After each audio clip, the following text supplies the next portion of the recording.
So do you know the best thing about summer? It's day raves. And the best thing about day raves is dropping euphoric tunes that everyone's going to throw their hands up in the air to, like this.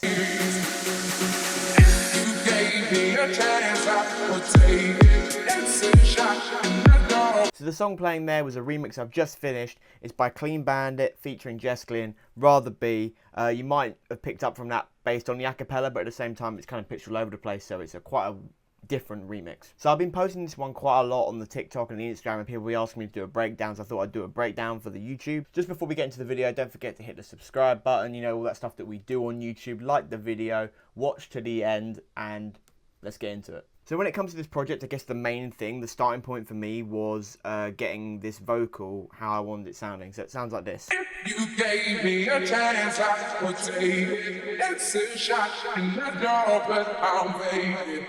So the key here obviously is that is Jess Glynn singing, but what I've done, I actually might have to show the original acapella before I consolidated it. So as you can see, the semitones is pitched down 5 and the formants are down to 20. If I turn both these off, you'll hear what the original sounds like. You gave me a chance, I would take it. So it goes from that down to this. You gave me a chance, I would take it.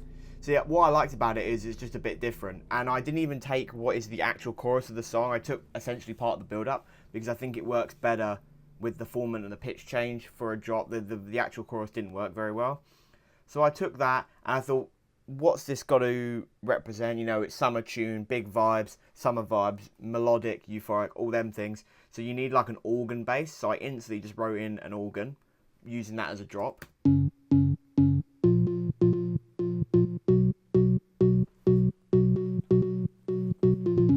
When it came to the organ, it's pretty simple really, nothing super complicated. Just a lot of offbeat with the odd note here and there and some single 16ths just to give it a bit of bounce and rhythm. This does actually progress in the build-up. It's a lot more simple because that way it's more memorable, and we don't want all that complexity in the build-up because we want to keep it grounded. So we just add those extra notes in the drop. So that organ bass is literally an M1 organ, you know, the classic one, with a bit of EQ on it, taking out some of those frequencies, warmer for saturation and drum bus to give it a bit of crunch. It's only on 40% though. And what I did is underneath I added a sub layer. Obviously it's really deep, about as low as you can go, and that is Serum, just playing a sub, pitched down 1 octave. Again, bass mono just for good use, and just boosting some of those frequencies there. So when you add the two together, you get that full feeling bass. Add that with a kick that I grabbed, which is a pretty simple kick, again with some EQ on it, put the two together. And if we then look at the shaper box for it, you can see we've got a decent bass line and bass and kick sort of representation. There was a couple of bits where there isn't any bass, and I was trying to figure it out, but I couldn't come up with a good way of making it work without the pattern going a bit all over the place. So I just left it as is, but as you can see, it's really clean. The kick is hitting, the bass is out of the way. Now I guess the other key to this track would be the piano, because it is a piano house tune at the end of the day. So let's just listen to the piano. Again, actually really simple, nothing super complicated. So I wrote this pattern sort of based on making a cool riff without the vocal, because that's where I started with it. I built the chord progression that follows the same as the bass, so we've got the F sharp, A sharp, B, B. So I took that same progression and put it into the piano. As you can see, F sharp, A sharp, B, B, and I did some chord inversions. I made basic triads and added sevenths on top. I didn't like ninths, so I removed them. And I've tried to keep some consistency in the notes and bring them all close together with inversions and stuff, you know, music theory that we're not going to get into. And then just a lot of processing, you know, we got delay, compression on the delay, so that the delay only hits when it's under the threshold, when it's above the threshold that the delay will hit, so it gives it a cool bounce. Reverb, decapitator for saturation, kickstart gives it a more sidechain, bit of EQ, and then some build EQs and gain development in the automation. So I guess the next thing would be the drums. The drums are really simple on this track, classic house groove. Nothing complicated really. We got some hi-hats, sort of filling out the frequency there, using decapitator on the group to give them a bit more shine. Claps. I actually used 2 snare claps, bit of a change from me. Then closed hat, which is an 808 core closed hat. We're sort of moving the velocity around within the notes and then giving it some reverb and EQ. Little drum loop, nothing fancy. Some percussion.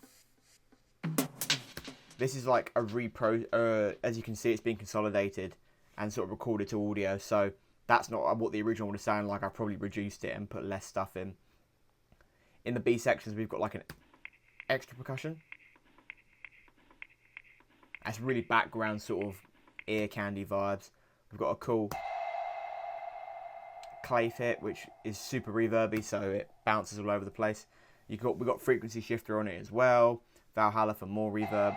And we've got some snares that sit in the background with auto pan, so they move around because it's not the main snare. Some crashes. Again, with a lot of reverb and just keeping them out of the way. Underneath that, we have strings. Nothing fancy in these strings, to be honest. Just a nice progression. So I'm using a violin patch from Nexus with some sort of humanized chords in the progression. Got a splice string and a splice drone. That's it. Last thing to look at in the drop would be this cool stab sound that I made using a rave generator patch. So this is shorter stab, haven't changed anything other than that. And we are playing the root note plus the fifth. The fifth just sounded nice. Again, these are the sort of ones you have to trial and error, find something that works. And then we've got some processing on it. So altogether, if we play the drop, we get something like this.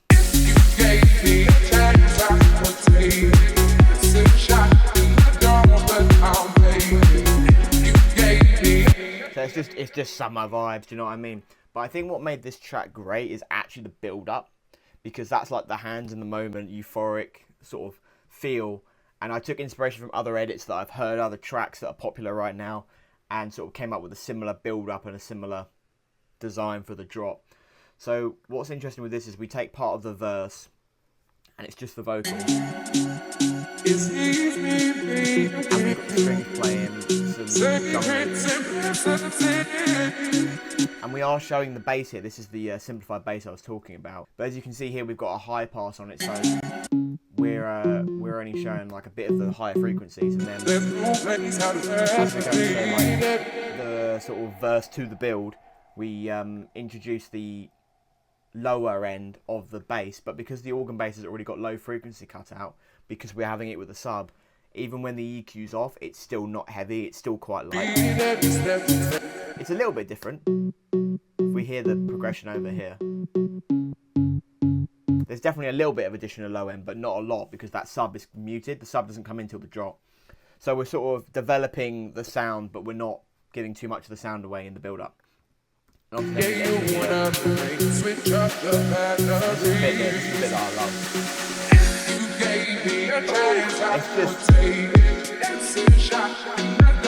So obviously that's like the big impact moment for the build-up. This is the second one, so there's even less in it. But when we actually take a look at it, it's relatively simple. We've got the same loop as what plays in the drop in terms of the vocal, but all we do is we develop the sound through the build. Oh, we develop the sound with automation, so we sort of get something like.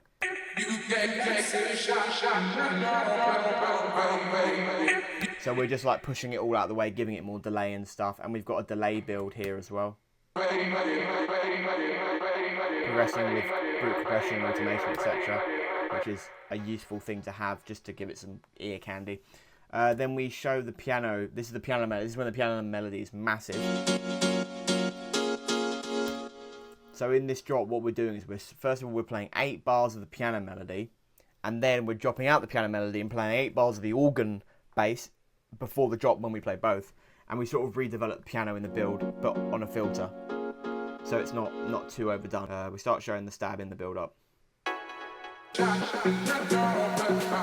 And the other thing that I did is I actually played some snares on the piano in real time, trying to get a cool sound. And again, it's kind of me just messing around, playing where I think they want to be played. And that's what I ended up with. Because I'm sort of playing around the kick, because the kick's doing an odd, again, just what I thought would be a cool pattern based on how the vocals are playing, how the piano plays. and that's what I got. So we got this overall. You gave me a chance, I We're would still take playing that one string, not overdoing it with the atmosphere, because we don't need to. We want to keep the vocal and that piano central. Don't want to distract them. Bit of low end with the kick. There's that delay build.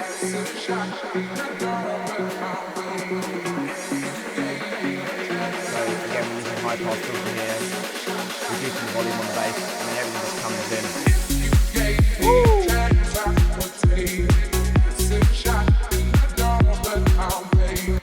Then in the B sections, we sort of do a little bit of verse,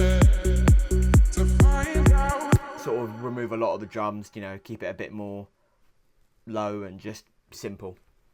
And that's pretty much the entire project. Have I got anything else that I can show? Obviously, I've got all these sweeps and reverses in. I've got a back vocal that I made, which is like several audio bounces with a shaper box on for, you know, rhythm. Just something cool to play in the background, you know, the start and the end of the DJ edits, because DJ edits are quite long. It just gives it something. Again, the mastering chain for this was quite simple because I actually threw it together to put the tune on record box so I could take it to a gig that I was attending, because I was going to give it to someone to play, and so I just had to throw something together quickly. But I think it works, and people have been playing it, I've been playing it, it sounds like it works, so I'm sort of just going to keep it. So if I turn all this back on, and hopefully it doesn't blow up my computer because I'm also recording, when I put everything on, we get this. You gave me a chance, I would take it. It's a shot in the dark, but you gave me a chance, I Come on. would take it. So yeah, the mastering's pretty simple. We're using black box for some flat saturation, quite a lot of air, but it's only on an 18% mix, so it's very much in the background. Saturn 2, got this trick from James Hype, I use it all the time. Faster Master O, it's just really good. It's under color, put it on, and then, you know, adjust the dry and wet to get a sound so it's not, because it boosts everything and gives it like the multi-band saturation and stuff. But what you don't want to do is put it on 100% and blow it out, because then it'll just be overdone. Then I've got a shaper box, which is adding drive above 9,500 hertz. That's because I felt like there was lacking a little bit of shine in the top end. So I just put some on the mastering chain, but I'm only shining stuff above like sort of 10,000 hertz on a 33% mix. And then trying out God Particle on a sort of free trial.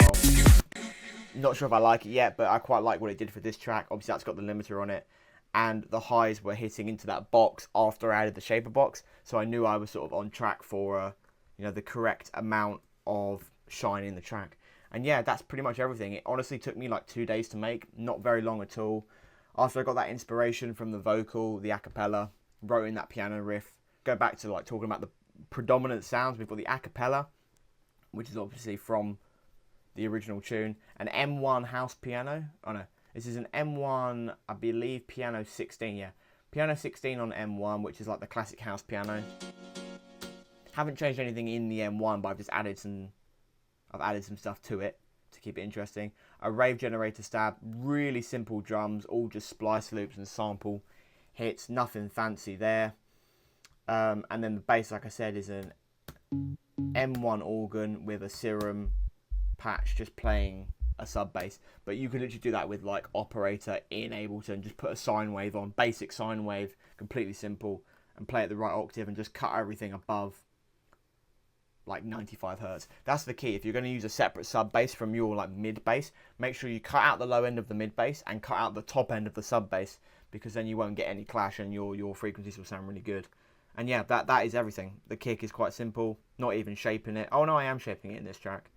There you go, you can see I'm sort of chopping it off so that the bass is only coming up here, so the kick and the bass are completely separate, because that's something I'm really trying to work on, is getting my frequencies better.